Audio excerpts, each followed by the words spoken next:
سب conscious میں کیا چیز رہتی ہے جو خود ان کو بھی نہیں معلوم ہے اور اللہ کے علم ہے. تو اب اندازہ کریں کہ اللہ کا کتنا علم میں محیط ہے. سورہ کہف میں جب میں اب تفصیلات بتایا تھا، خضر علیہ السلام، موسیٰ علیہ السلام جب بیٹھے تھے، جب انہوں نے بتایا تھا کہ وہ جو پرندہ تھا جا کے وہ ایک ڈراپ پانی کا لے کر جو بیٹھ کے پیے، تو خضر علیہ السلام نے موسیٰ علیہ السلام سے پوچھا تھا کہ آپ نے دیکھا کیا ہوا؟ انہوں نے کہا کہ ہاں. انہوں نے کہا کہ یہ جو ڈراپ اوشن میں سے جو یہ پرندہ نے لے کر سوالو کیا ہے، وہ آپ کا، میرا اور سارے انسانوں کا علم ہے، اور اس کے سامنے اللہ کا علم جو ہے اس سمندر کے جیسا ہے، boundless, endless, limitless. Allah کا علم ہے. تو یہ اللہ کا علم ہے. تو اللہ کا علم محیط ہے. یہ اللہ تعالیٰ نے اس کو اس آیت میں سمجھایا ہے. آیت نمبر 2 جو ہے اس میں ایک چھوٹا سا پوائنٹ آپ کے سامنے رکھتا ہوں، اس کے بعد پھر آگے بڑھیں گے. آیت نمبر 2 میں ہے کیسا اینڈ ہو رہی ہے؟ وَهُوَ الرَّحِيمُ الْغَفُورُ. یہ جو ہے آپ دیکھیں گے تو سارے قرآن میں اس قسم کے جو الفاظ آتے ہیں اس قسم کے نہیں آئے. اکثر کیا آتے ہیں؟ عام قاعدہ کیا؟ غفور الرحیم، عزیز الرحیم، علیم، ایسا جو آتے ہیں نا. مگر یہ اس صورت کی جو آیات ہے اس میں وَهُوَ الرحیم الغفور آیا ہے، یعنی رحیم پہلے آیا، غفور بعد میں. اس کی وجہ کیا ہے؟ اس کی وجہ کیا ہے کہ یہ عام قاعدہ تو میں نے بیان کیا تھا. یہاں کیا ہوتا، جب کوئی انسان گناہ کرتا ہے اس کے بعد توبہ کرتا ہے تو اللہ تعالیٰ غفور ہے، اس کی مغفرت فرما دیتے ہیں. اس کے بعد اپنی رحمت سے اس کو نیک کام کرنے کی توفیق عطا فرماتے ہیں. اور یہاں غفور الرحیم کے بجائے رحیم الغفور استعمال کیا ہے. تو یہاں اللہ تعالیٰ اپنی رحمت کی طفیل، یہاں جو توبہ نہیں کرتے اور جو گناہ کر رہے ہیں ان کو اپنی رحمت کے طفیل پہلے رحمت عطا فرماتے ہیں تاکہ وہ ان کو توبہ کی توفیق ملے. جب وہ توبہ کی توفیق مل جاتی ہے، توبہ کرتے ہیں، تو اس کے بعد اپنی مغفرت اور غفور کی صفت سے اس کے ذریعے سے ان کو معاف فرما دیتے ہیں. تو اسی لیے یہاں پہلے رحیم اور غفور ہے. اور عام قرآن میں کہیں بھی آپ کو اس قسم کا کمبینیشن نہیں ملے گا. ہمیشہ ملے گا تو غفور الرحیم ملے گا. تو یہ ایک پوائنٹ آپ کو کلیئر کر دینا چاہتا ہوں. اور پھر پہلے رکوع میں انبیاء اور قوم کے ان کے تفصیلات آئے ہیں. قوم نے ان کو رد کیا تھا اور اعتراض کرتے تھے، تو اللہ تعالیٰ یہ اس پہلے رکوع میں تفصیل سے ان کے سارے اعتراضات کا جواب دیے ہیں. تو آپ کو جب بھی موقع ہے، میں ہمیشہ یہ ریکویسٹ کرتا ہوں، جب بھی ہم تفسیر کرتے ہیں اس کے بعد ایک مرتبہ آپ سورہ سبا، جس سورہ کی بھی تفسیر کریں، اس ایک مرتبہ پورے سورہ پڑھ لیں اور اس کے ترجمے پہ بھی ایک نظر ڈال دیں تاکہ آج جو ہم ڈسکس کیے ہیں وہ تھوڑا سا ایکسپلینیشن ہو جائے. دوسرا رکوع جو ہے اس میں ہے داؤد علیہ السلام، سلیمان علیہ السلام اور قوم سبا. یہ تین چیزیں ڈسکس ہوئے. تو میں اس وقت سیکنڈ رکوع کمپلیٹ ڈسکشن نہیں کرنا چاہتا، انشاءاللہ اینڈ پہ کروں گا، کیونکہ اصل سورہ کا ہمارا مقصد یہ ہے کہ یہ 3 چیزوں کے اوپر ڈسکشن کریں. تیسرے رکوع میں جو ہے جھوٹے معبود جو ہے نا، ان کے تعلق سے اللہ تعالیٰ فرماتے ہیں ان کے پاس ذرہ برابر بھی قدرت نہیں. وہ تمہاری اور آسمان اور زمین کی کیا تخلیق کر سکتے ہیں؟ وہ تو خود ان کی تخلیق خود بھی نہیں کر سکتے. جیسا کہ ابراہیم علیہ السلام نے جا کر بتوں کے جو پوچھتے تھے کہ تم بتوں کی پوجا کرتے ہیں، تو ان کو ان سے کہا کہ یہ کھانا ہے، کھانا کھاؤ. تو انہوں نے کہا کھانا بھی نہیں کھا سکتے. اس کے بعد ان کو توڑ کے ان کے سارے بتوں کو توڑ کے ختم کر دیا تھا. مطلب کہنے کا یہ ہے کہ ان کے پاس کچھ قدرت نہیں ہے، اور پھر یہ پتھر کے بت خود بناتے ہیں، لکڑی سے تراش کرتے ہیں اور ان کے سامنے عبادت کرتے ہیں. تو اللہ تعالیٰ تیسرے رکوع میں بتایا کہ جھوٹے معبود کے پاس ذرہ برابر بھی قدرت نہیں رہتی. اس کے بعد حضور اکرم صلی اللہ علیہ وسلم کو بتائیں کہ کافت الناس، یعنی سارے انسانیت کے لیے آپ کو بھیجا گیا. جتنے انبیاء پہلے بھیجے گئے تھے وہ اپنی قوم کے لیے اور ایک لمیٹڈ پیریڈ کے لیے اور لمیٹڈ ایریا کے لیے بنائے گئے تھے. اور ان کے لیے جو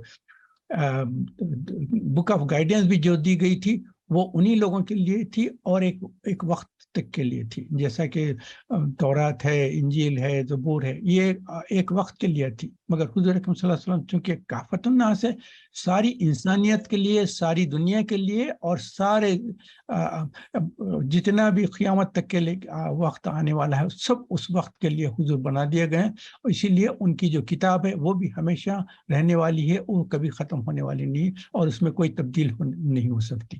اسی لیے تو یہ ایک پوائنٹ یہ بھی تھا جس کی وجہ سے ختم نبوت کے لیے یہ پوائنٹ ڈسکس کیا گیا تھا، جبکہ حضور اکرم صلی اللہ علیہ وسلم کی نبوت اور رسالت قیامت تک کے لیے ہے، اور بک آف ہدایت جو گائیڈنس تھی، جو شریعت تھی، وہ بھی قیامت تک کے لیے ہے۔ تو اب کسی دوسرے نبی کی نہ کوئی ضرورت ہے، نہ دوسرے کتاب کی کوئی ضرورت ہے، تو ختم نبوت کا سلسلہ بالکل ختم ہو گیا، قیامت تک کے لیے رہے گا۔ اور پھر حضور صلی اللہ علیہ وسلم کو بتائیں کہ آپ خوشخبری دینے والے اور ڈرانے والے، بشیر النذیر، یہ بہت اہم چیز ہے، کیونکہ ڈراتے ہیں جو منکرین ہے، جو نافرمان ہے، ناشکر ہے، ان کو ڈرایا جاتا ہے، لیکن اس کے ساتھ ساتھ جو لوگ نیک ہیں، مومن ہیں، جو آپ حضور صلی اللہ علیہ وسلم کے جو احکامات بیان کیے گئے ہیں اس کو فالو کریں، ان کو خوشخبری دینا چاہیے۔ تو ڈر اور خوشخبری دونوں ساتھ ساتھ چلتے ہیں، بشیر اور نذیر دونوں کمبینیشن ساتھ چلتے رہیں۔ چوتھے رکوع میں جو ڈسکس ہوا ہے، قیامت میں منکرین اور ایک کا سلسلہ بیان کیا ہے، وہ ایک دوسرے پہ الزام عائد کریں گے۔ جو بڑے لوگ رہتے ہیں ان کے پاس جا کے، جو کمزور تھے، جو ان کے فالوورز تھے، وہ کہیں گے کہ آپ لوگوں نے ہم کو مس گائیڈ کیا، جس کی وجہ سے آج ہم اس تباہی میں آ گئے اور اللہ کے عذاب میں مستحق ہوئے۔ وہ بڑے اس وقت کہیں گے کہ تم ہماری بات کیوں سنے، کہ ہم اگر کہتے تھے پہاڑ کے اوپر جا کے کود جاؤ تو کودتے تھے، تم کو تو عقل سے استعمال کرنا تھا، ہم تو تم کے اپنا کچھ حکومت اور اثر استعمال کر کے ایسا بولتے تھے، لیکن تمہارا کام تھا کہ اپنی عقل استعمال کر کے تم تو سوچنا تھا کہ ہم جو بول رہے ہیں صحیح ہے غلط ہے۔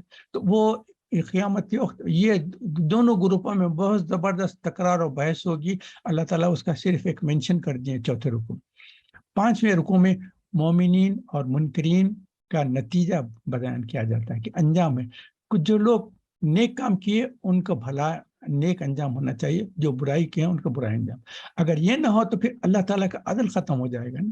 اللہ عادل ہے، مطلب یہ کہ جو نیک کام کیے ان کو نیک اجر ملے گا، جو برے کام کیے ان کو برا عذاب ملے گا۔